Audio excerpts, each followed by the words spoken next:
अस्सलाम वालेकुम नाज़रीन, आप देख रहे हैं निसार वतन NW न्यूज़ HD और मैं हूं आपकी होस्ट नाज। और अब चलते हैं आज की अहम खबरों की तरफ।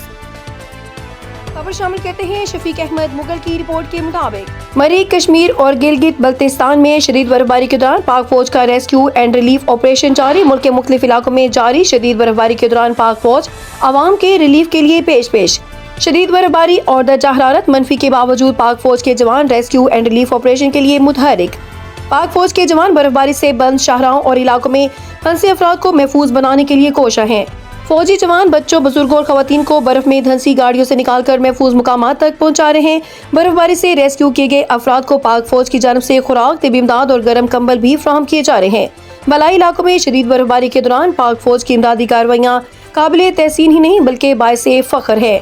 सख्त मौसमी हालात में मुनज़्ज़म रेस्क्यू एंड रिलीफ ऑपरेशन सबूत है कि पाक फौज हर आजमाइश की घड़ी में कौम के एतमाद पर पूरी उतरती है।